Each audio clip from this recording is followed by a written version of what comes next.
You know, oh, all right. Well, good afternoon, everybody, and welcome to this month's staff chat. For those of you who have not met me before, maybe not attended one of these staff chats before, my name is Priscilla Andrews. I'm the clinical manager here at the Cancer Wellness Center. The staff chat, I was just thinking about it, we're almost at our 3-year anniversary of doing the staff chat. The middle of this year will be 3 years. And it was started actually during COVID. It was developed as a way for people from the Cancer Wellness Center community and beyond to hear conversations between professionals talking about topics of interest to people living with or impacted by a cancer diagnosis.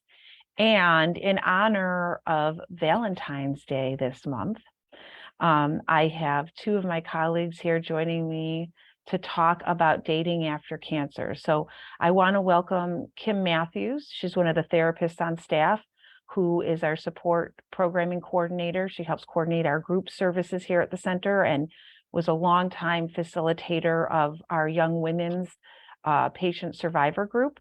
And also I'm very pleased to welcome Dominique James.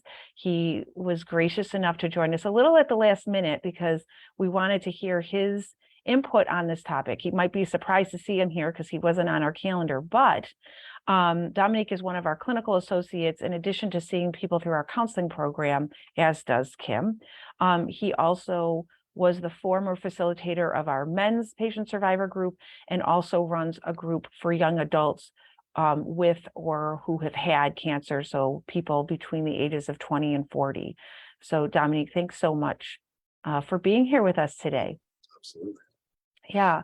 So I want to just jump right in because, I think when dating comes up, and I think you guys would agree, the number one topic that people struggle with, wrestle with, consider is disclosure. When to disclose, how much to disclose, how to disclose. And I think to just start with, I'd be curious to hear from both of you, what when you're seeing people in group or working with individuals, what do you hear people bringing up as far as their concerns or issues associated with dating and disclosing their diagnosis? Absolutely, that is the top concern that comes up, particularly in groups. And I think it comes up so often in groups because usually there's more than one person in a group who is single, whether never married, divorced, widowed, and that can all play a little bit different role in how they think about dating, of course. But once there's a cancer diagnosis, there's a fear of rejection, really. Will somebody want to date me because I've had this cancer diagnosis? Yeah. What if it comes back? And it really, it's a lot about the person who has the diagnosis, their own sense of self after cancer diagnosis. So I think discussing it in a group and normalizing it and having an opportunity to hear from other people or discussing it with a therapist can help them work out some of the issues that might make it so daunting to disclose. I mean, I can go in a lot, I'm sure we'll go in a lot more depth, but I want to hear what Dom has to say about that. Yeah, also. absolutely. I think it's because I think anytime you're dating, you're really sort of putting yourself out there, you're taking a risk, and so much stock is held in your physical body as well as the personality. Of course, you want to have someone you match with, you're compatible with, but there's also sort of an expectation around like health, longevity, like whatever. You don't know if they're going to be trying to start a family or if they just want companionship or what have you, or even the degree of the sexual nature of the relationship and how that might be inhibited by the diagnosis or survivorship or what have you. And so, yeah, I think that it's frightening territory with or without a cancer diagnosis, right? But often, as we sort of look at it with our clients, there's a lot of fear, I think, held in one's intrinsic value, I think, or like what's their sort of worth in a relationship, or if their stock is sort of declined as the result of you know, having gone through either surgeries or whatever sort of treatment plan, and then there comes the self-doubt, right? And then I think comes the fear that maybe someone's not enough, or maybe they won't find love, or that they'll have to resign to whatever they can get, you know. And I think a lot of our work is sort of saying like that value is still very much there, and ensuring that they know that they are more than worthy of being able to find love or intimacy. Well, and I think as I was just hearing the two of you speak, something it highlighted for me is how dating, and I think Kim, you kind of alluded to this, how the reaction or how people feel about dating after cancer is influenced by their stage of life. And the potential difference between what it is to date when you're a young adult, and some of those physical changes may change the trajectory around family planning, or what your life plans are, that may be a little bit differently if we're talking about somebody who maybe already has children, or maybe was sort of settled in that they were not going to have children. They're a little bit more later middle-aged or beyond. And I'm curious to hear what you guys have found as far as the differences of how that comes up. I think for you, Kim, I know you've worked with a wide age range even within the young adult group, but I'm especially interested, Don, because you have that experience with the young adult group, but also perhaps having worked with the men's group, which tends to trend older. And do you guys see a difference, and there being maybe more concern about sexuality, fertility issues associated that could come up around dating than people who are maybe later in life? Yes, I'm only struggling to answer that because I could go in 10 different directions with that. Yes. See, I queued it up for you for just a rich conversation here. Absolutely. So first of all, Dom alluded to this too with the family planning. So sometimes if it's a younger person who's had a diagnosis and they don't have children but want to or wanted to, I guess let me even back up. Whether it's around family planning or anything, body image, any challenges, fear of recurrence, or are you still in treatment? Are you always going to be in treatment? All of those kinds of issues around that come up because of cancer. I think it's very helpful to get settled yourself around those before you start dating, so that you can communicate honestly about what you want, so that you know what your priorities are. Do you still want to have a family if you're of that age? How would you do that? Are you, what kind of a partner are you looking for? And I think of older adults, and this isn't just necessarily older, but I hear more from the older population that I work with. If they're,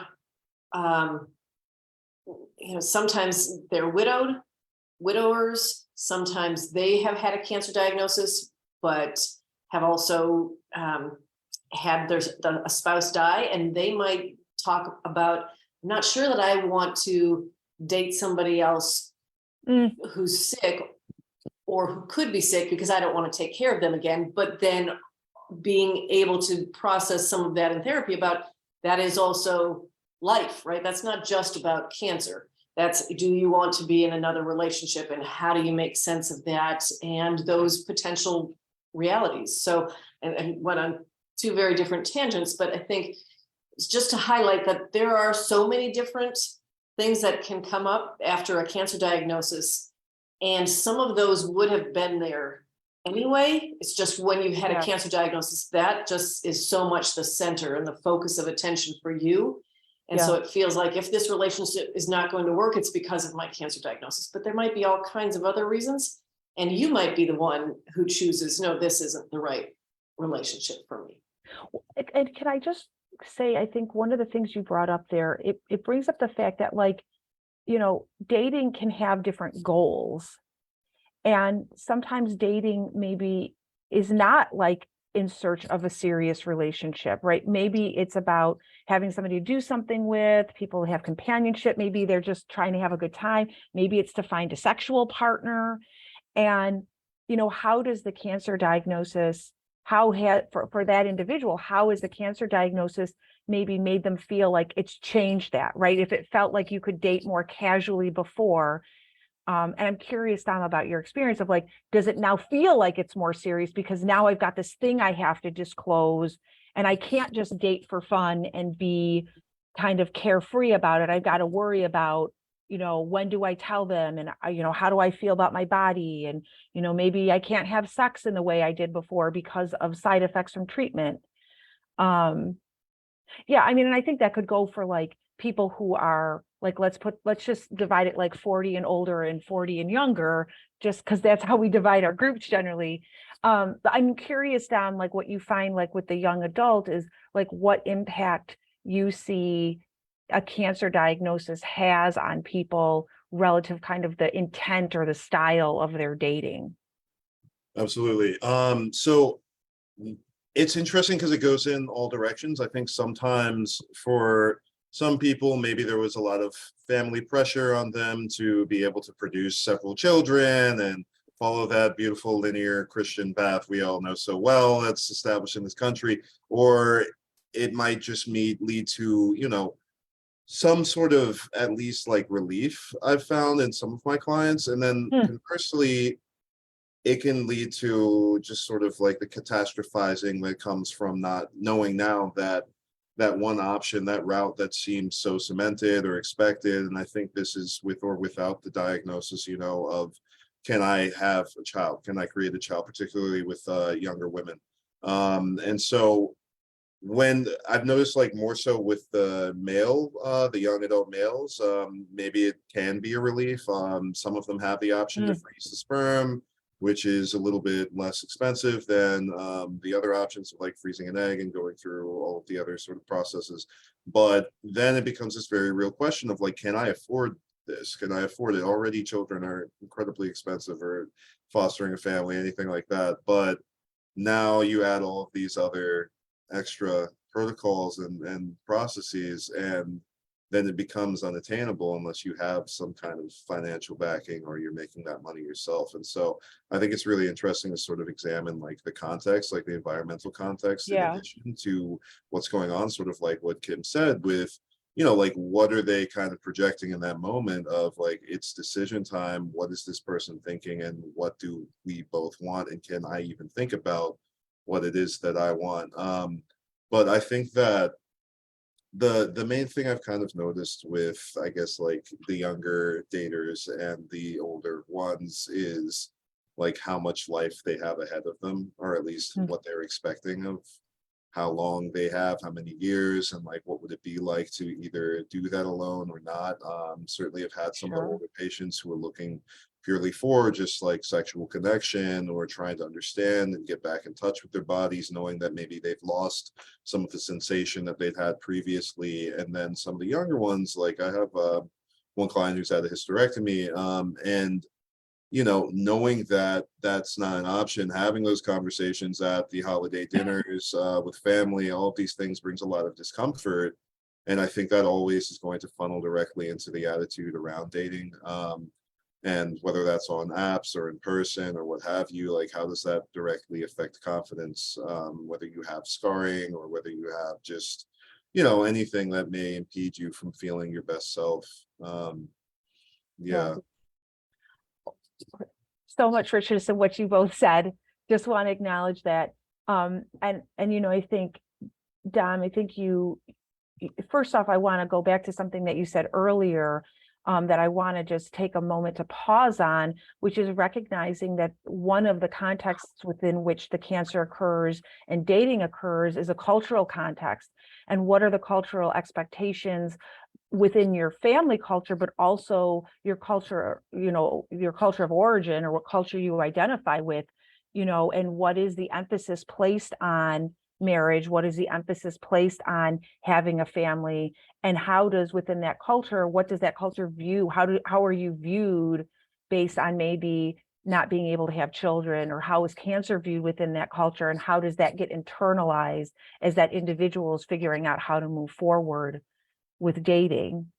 I mean, we can return to that. I just also want to highlight, I think, this other piece too, which is, with young adults having to think about and make decisions around family planning and fertility that get connected to dating and seeking a partner, when they may not have been a point in their life when they were really thinking about that, right? Like, as an extreme example, like I know of a adolescent boy whose treatment made him infertile and he was having to freeze his sperm, right? That's a very extreme example, but you take somebody who might be in their like any age. I mean, I wasn't really thinking about having kids till I was well into my 30s. So, thinking about your hand sort of being forced and how that impacts then how you end up feeling about dating and how it shifts what you see as the purpose maybe of dating. Yeah, certainly. And I think that, as a lot of us were raised, or those of us who were raised in sort of like, what's considered the average upbringing, the heteronormative sort of like mom, dad, kids, whatever. There is always, unless those parents were very explicit about saying like you do what you want with your adulthood, I think it's generally there, regardless of religion, race, creed, like whatever. It's generally like, when are my grandkids going to come out? And I think it starts as a funny little conversation that bleeds into like, I had an expectation for you, and I guess I wonder even like, how does that translate even for some of our older clients who have had kids, maybe have lost someone, or trying to date again, like whatever the situation is, and maybe have put that pressure on their own kids? I guess I wonder how that all sort of like lays over in the parallel. But as we sort of look at these younger adults and outside of like that cultural context or outside of that pressure, I guess like if you are listening now, what does that pressure mean to you? Has it always sort of been there? Is it something you feel you can dismantle? Do you feel empowered by no longer maybe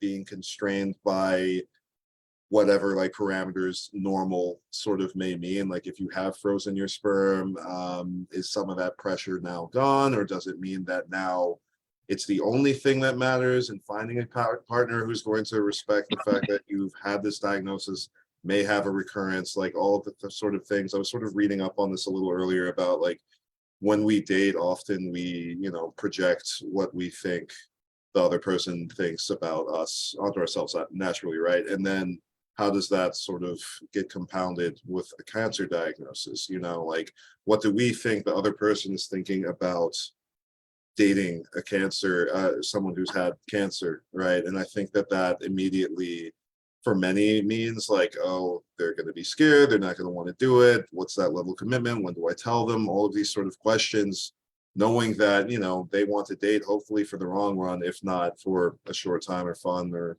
something casual, which is becoming more widespread now. But yeah, I'm curious what you think.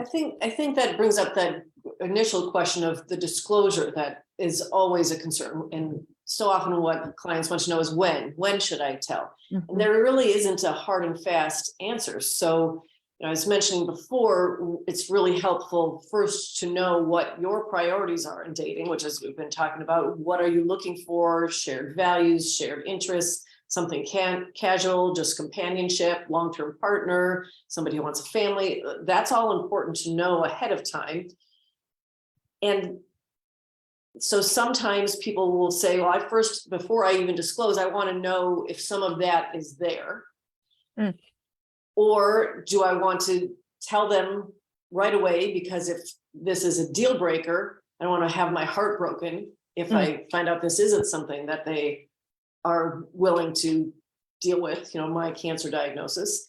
And then sometimes people look at that as, I'm going to cut my losses. Let me put that out there right from the beginning, so they know who I am, what I've got, what I'm coming into this relationship with. If they're not interested, I'd rather know that sooner rather than later. So there's lots of options and kind of leeway as far as the when to disclose, but I think it's helpful to have some idea for you personally what feels most comfortable. this brings up for me, and I know we've alluded to this already, which is the sexuality piece that gets tied to body esteem. Because, you know, what I was thinking about when you were talking about, Kim, about like getting to know that person, maybe having some understanding that those values are aligned, right? That there are different approaches and attitudes towards when to become sexual with a new partner, right? Like some people, like it would be totally normal for them to have sex with somebody on the first date, whereas maybe other people are sort of used to pre-diagnosis getting to know that person before they decided to be intimate. And, you know, how body changes, how sexual functioning, you know, I'm curious if you guys could speak to, like, that feels like its own rail associated with disclosure, right? Because there's a disclosure of I had cancer, but there's also the disclosure of I had cancer and I no longer have breasts. I had cancer and, you know, I can't have sexual intercourse, or, you know, I don't get an erection anymore. Like these very intimate physical details that maybe never needed to be discussed. Mhm. And I'll just add one more piece is also, I'm curious, associated with that is, you know, if you notice that in some ways there's a generational difference. I mean, I know I keep coming back to this like younger, older, but like I feel like there is an ever growing sex positive culture that we have, where I feel like people growing up now may be more exposed to and used to talking about things of a sexual nature, where, you know, I don't know about you, Kim, but there was a lot of taboo about having open discussion about sex, that, you know, I could see impacting how people of different generations feel about that aspect of disclosure. Right. Yes, it can be very uncomfortable. So even if somebody is single, I think it's important, if they're concerned about their sexual functioning, or if there is a way to shift or change something, you know, people dealing with erectile dysfunction or vaginal dryness or pain on intercourse, there are doctors who specialize. And so even if you're single, I think it's important to do that kind of therapy, do that kind of, you know, it's often a physical therapy. So see that doctor, see that specialist beforehand, because then you will be just more comfortable, you know, when you start dating it. If it is your plan to ever be in a partnered relationship, I think that's important to take care of, rather than waiting until you're in a partnered relationship. That way you also have more information to share. You have more knowledge about, you know, what's possible. Are things still going to shift, or what do you need to do or have your partner do so that you are more comfortable in an intimate relationship? Or are you not able to have intercourse? And if not, then what other kind of intimacy? And that certainly is things that we talk about in therapy. And there are also sex therapists who specialize and can help people find different ways to be sexually intimate, even if it's not intercourse. So when people are more comfortable with that knowledge and know what's possible for their bodies, or, you know, the body esteem, body image issues, getting more comfortable with scars, with reconstructed chest, or an unreconstructed chest after a mastectomy, like their own comfort goes a long way in then introducing their body to somebody else. Yeah. Yeah, I I had think some that's thoughts, but I want to hear from you, Don. No, I was going to say I had some thoughts, but I want to hear from you, No, Don. I think that's such a good point, you know, and I think anytime we do look at dating, we're attracted to confidence no matter what. And I think it's like that confidence comes with the ownership of oneself. And I think navigating this unknown terrain, or not knowing, okay, like I recognize I have vaginal dryness and now I'm learning this with someone new the first time, you know, because I think even if it is your first time dating after treatment or what have you, what I guess are your expectations, and are you being realistic with yourself? Because I think that often, you know, we don't want dating to be very calculated. We want it to be like the love stories we grew up watching and so on, and we want it to just sort of all be organic. But I think what we're learning now is that dating takes on so many different shapes and forms, right? And because of apps like, I think it all started back with like OkCupids and Plenty of Fish and all this fun stuff, and now we have like the Bumbles and Tinders of the world, Blackfoot Meat, like whatever it may be, and even like cancer related ones. But I think that you have that option of disclosure in ways that were not accessible prior, right? And like whether you want to put on there, I am looking to start a family, I am looking to have more kids, I want a long-term relationship. I think they've even started using more complex language, like you can say you're interested in short-term but open to long-term, or whatever it may be.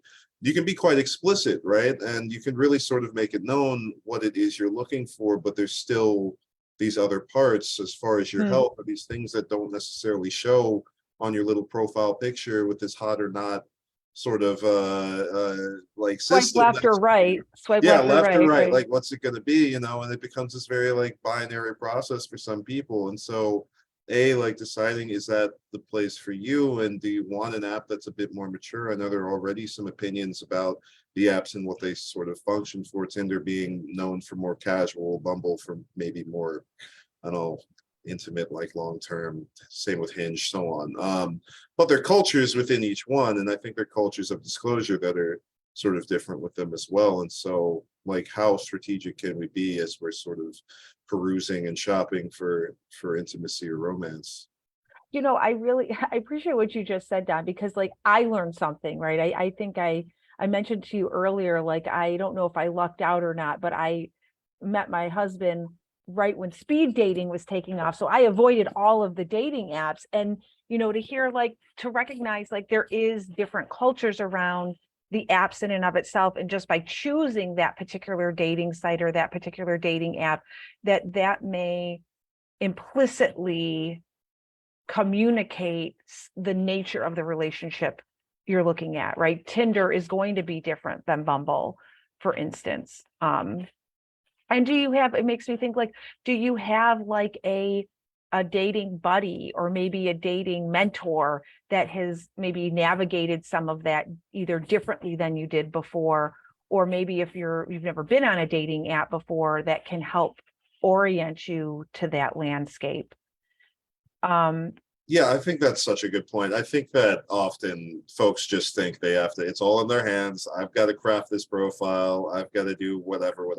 And I think ultimately, like, it can be super helpful to have someone else point out your best attributes, help you go over the profile. It can be a formal thing if you're taking it very seriously. I think some people just get on there because they're like, want to feel attractive, or they want to have the attention, or what have you. But in many cases it is because they're looking for that long-term connection. And so you should probably take it as seriously as you would a job that you would be going to every No day. pressure. Geez No Louise. pressure. It's as much pressure as you want it to be. I guess I'm saying, like, don't be afraid to ask for help, or to ask someone, how's this picture look? Is this my good side? All of these sort of things, because like, give yourself permission to take it seriously, if absolutely. that's Absolutely. Yes.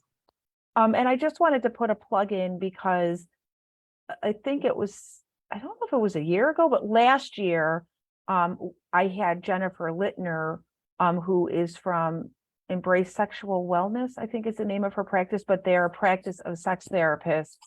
And she came and did a staff chat. So if you're wanting a deeper dive on, the sexuality aspect of that, that would be something, could be helpful to look at. And I didn't want to be remiss in just acknowledging, I think, something, or highlighting something, Kim, that you mentioned, which is, we think about sexuality as being with a partner, but we don't need a partner to express our sexuality, and the potential benefits of exploring our own sexuality and feeling more confident. I think, Dom, as you were saying, in that as a pathway to more fulfilling dating life. The other thing that I'm thinking of when Don was talking about the dating apps or dating websites is the question of just how to meet people. So that is one avenue. And the older people get, the more challenging they might find that. The people talk about it's easier it was easier when I was in school, or easier when I was younger and my friends were single because we were introducing people to each other. So I think that still is a really good avenue, is letting your friends and family know that you're ready to date. Yeah. Because oftentimes they know people who they think you might be compatible with. So just getting the word out there can be really helpful. Looking at getting involved in different activities, a senior center, volunteering, taking a class at any age. Just what are your interests? Because then you're more likely to meet other people who have similar interests, and you're out in the world. This pandemic clearly has been a really challenging time to do that. So dating has been challenging for people, but the world is opening up again. So more and more of those opportunities are available again. Well, I think one of the secondary benefits of letting your friends know, that's something that I've observed in some of the people that I've met with that are dating, is sometimes it actually handles some of the disclosure, right? Like if you get set up by a friend with somebody, that friend may not have done a deep dive on what you went through, but they may have already kind of screened the person, if you will, for you, by saying they were diagnosed, or certainly sometimes I've had that come up with widows or widowers, where when they're younger, where that's already been discussed, and that person knows before you even sit down to dinner or what have you with them. Yeah. I had there's a comment that came in from one of the people in the audience that said, younger or older, what people crave is mostly companionship. With cancer or any illness, we tend to want to have a companionship to enjoy the remaining of our life. And it does bring up, what about those people who aren't interested in sex but want an emotionally intimate relationship, or maybe they're not able to have, we've spent a bit of time talking about the sexuality aspect of that, but what do you find as far as people coming and saying, as this person says, that's maybe not really important to me, and how do I find somebody and make sure that that's not at the top of their list either? So I didn't read it exactly that way. I mean, Okay. Companionship might also include sexuality, and it might not. But yes, to your point, there are many people that I talk to. There are many people I talk to that don't want the sexual piece of the relationship. There was a woman I dated. There was a woman I saw. There's a very close relationship with it. Like this. Don't call the ethics committee on Kim. No, I did not date her. A client that I saw who was, I just loved working with her. She was full of life, lots of personality, really feisty, and in her mid-80s, and she loved people and she loved dating. And it's one thing that she was really struggling with as her health was declining, is that she was missing dating. And she had a number of male companions, and they knew about each other because one of them liked the theater, and that's who she'd go to the theater with. One of them liked books, and she was in a book club. So she had her companionship, and it took a number of them to fulfill all of the interests that she had. So I think there are ways to let people know, just like we said at the beginning with the disclosure, or knowing your priorities. What are you looking for in a relationship? Just be clear with yourself so that you can be more clear with the other people that you're looking to connect with. Well, and I'm curious, it brings up the thought for me of and I think we've kind of talked a little bit about this, is feeling, I hear in that client, she gave herself permission that I can date for the enjoyment of dating, and I can be seeing multiple people, and that, I think partly because of her stage of life, not feeling that sense of oh my God, I got to hurry up and find a mate, and I've got to settle down with that one person. Right. And you know, how for somebody who is younger, and younger could even be in their 50s, and maybe they've been thinking about a second marriage or something like that before then, like how to take the pressure off that if you enjoyed dating before, you know, maybe you don't need to know everything exactly that you want. You don't need to find that perfect match. And can it be okay to date more casually after a cancer diagnosis? Right. Yes, I mean, one thing that she enjoyed and that some people do enjoy, you know, some people say, oh, dating, it's so awkward, it's so uncomfortable, you don't know each other. But for other people, that's exhilarating, that's exciting, that's fun. You're meeting new people, you're learning more about yourself in the process. So sometimes it can help if you're able to work at reframing it a little bit from that, oh, it's awkward, it's miserable, to, oh, it's fun, it's an opportunity, it's exciting, I'm going to meet more people. That can help take some of the pressure off and just make it more not even tolerable, but enjoyable. Yeah. Yeah, I have a question, I suppose. I guess what Oh, I'm curious about, what about folks who have companionship, they're in a relationship, they get through their diagnosis, and then, they realize that they are not satisfied, and whether Wow. that's sexually or just, or not completely not emotionally. sexually or emotionally or what have you. What does that sort of look like? I'm curious if you've had any experience Yeah. with folks like that, and like, does that mean, I think obviously the first step, given that we are clinicians, is to say, go to couples therapy, get it figured out, sort out your differences. But some people are just aware, right? They just know that either that love has died or that that person isn't providing the companionship they're craving in that moment, or they've seen what it looks like, and whatever it may be. And like, what does it take in those moments? Is that the sort of confidence that may need to sort of come up as we're, kind of like what you're saying, like being honest with yourself and saying, like, what am I looking for in this moment? Yeah. I mean, I could say something, but Kim, I'm curious your thoughts about. Yes, I certainly have worked with a lot of people on both sides of that. The patient who decides this relationship is not working, he or she is not able to be emotionally available to me or physically available to me. Like this cancer diagnosis has been an awakening that I am not in a healthy relationship and this needs to end.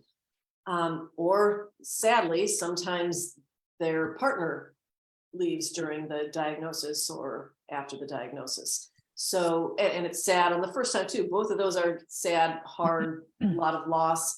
But that is a real reality. And so first, of course, it's getting through the ending of that relationship and grieving that relationship, ideally, even though, we know grief lasts for a long time and often forever. But doing some of that grief work before jumping into new relationships. Yeah. Well, in the I'm thinking about somebody that I saw once, and the struggle of that she received kind of negative feedback about her diagnosis from that partner, right? That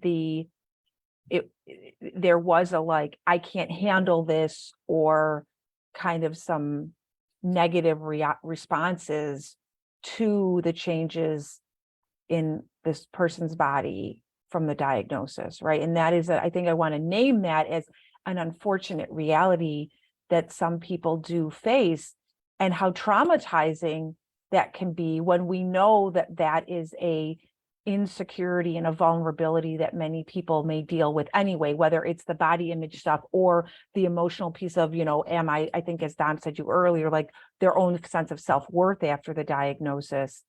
And then on top of that, kind of finding oneself unintentionally single, right? Like, I think we've been talking a lot about people who were like single when they went into the diagnosis, and this element of what happens when you come out of the diagnosis, not having expected to be looking for companionship or a partner.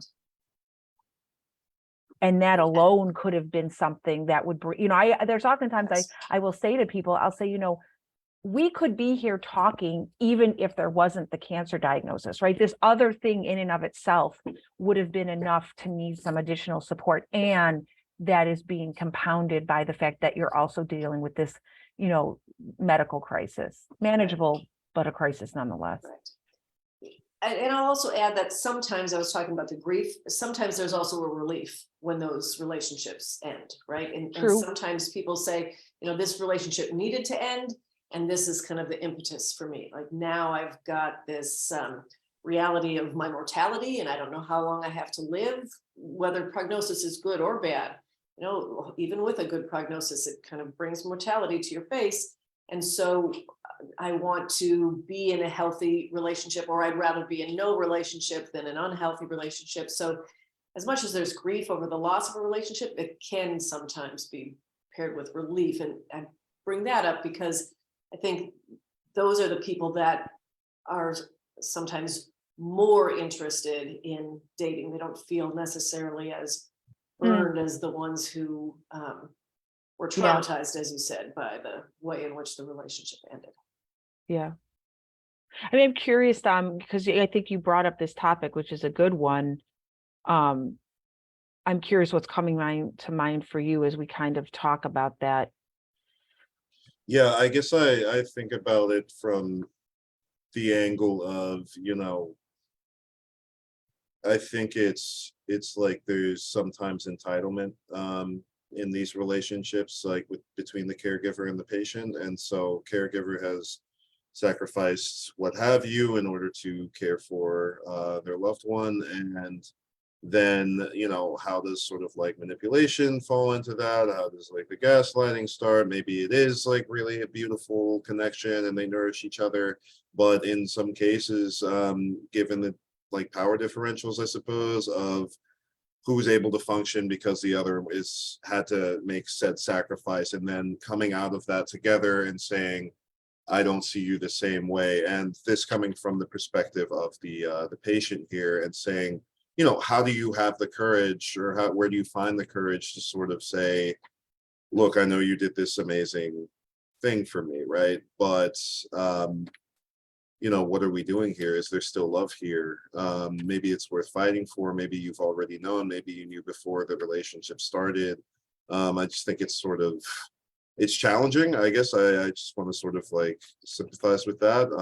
Just sort of knowing that some people unknowingly get tossed into that relationship, and then simultaneously, like maybe it can sort of like strengthen the bonds that were there, or maybe they're able to sort of see that, oh wait, I can rely on this person. That's a dimension of this relationship that I didn't necessarily appreciate or recognize or need to recognize. I mean, there's just so many different angles it can go in. But I guess to what you all were saying, it's really about like, what is the sort of driver for being in that relationship or leaving that relationship? How do we sort of look at it based on, once again, these environmental aspects of like, maybe say you're Catholic and you're not supposed to end a relationship no matter what, even though maybe some crazy thing. I mean, I've just heard some interesting things go on, whether it was infidelity in the midst of treatment by the caregiver, whatever led to either a breach in trust or just that relationship no longer having the same sort of glue that once held it, and that dissolving, and then sort of like what comes next. But I really appreciate, Kim, what you said about like there being excitement there afterwards, right? Like there is potential for something else, and whether that means with or without that person, or by yourself, or finding someone new, I guess like you kind of owe it to yourself to have that hope, or to create that new future for yourself, knowing that, if this was like an abusive relationship or what have you, and you finally have an out, and maybe cancer creates that. I have to say, Don, I was looking at the time and I saw we were at 1 o'clock and I was like, well, on that note, but you really turned it around there at the end, right? Which is this idea of like feeling empowered to seek out life satisfaction as it relates to companionship, and whether that be seeking out a new partner when you weren't in a relationship, or making choices to move in that direction because of whatever has come up in light of the cancer diagnosis, even if it's scary to be out of that relationship or relieving, hopefully. Where does 45 minutes go? I think I say this every time I do this, but you guys were so fantastic and I really appreciate our conversation. I feel like we've kind of left on a note of there being a whole nother topic to explore, which is, talking about when there is a negative impact on a relationship because of the cancer diagnosis and it's not reconcilable, right? We want to imagine that that is the case, but it isn't always. So, hey, maybe stay tuned for a future staff chat with Dom and Kim. But thank you guys both for being here. I really appreciate it. Absolutely. Thank It's been you. a pleasure. Thank you. Yeah. And thank you for those of you who joined us in the Zoom room or on Facebook Live, or if you're watching this on our YouTube channel. So glad that you could be here. I will be back here again I'm going to double check my calendar because I think it's on March 15th. I will be back here on March 15th for the next staff chat and invite you to join me here. But until then, take care and a very happy Valentine's Day to everybody. Take care, guys. Bye.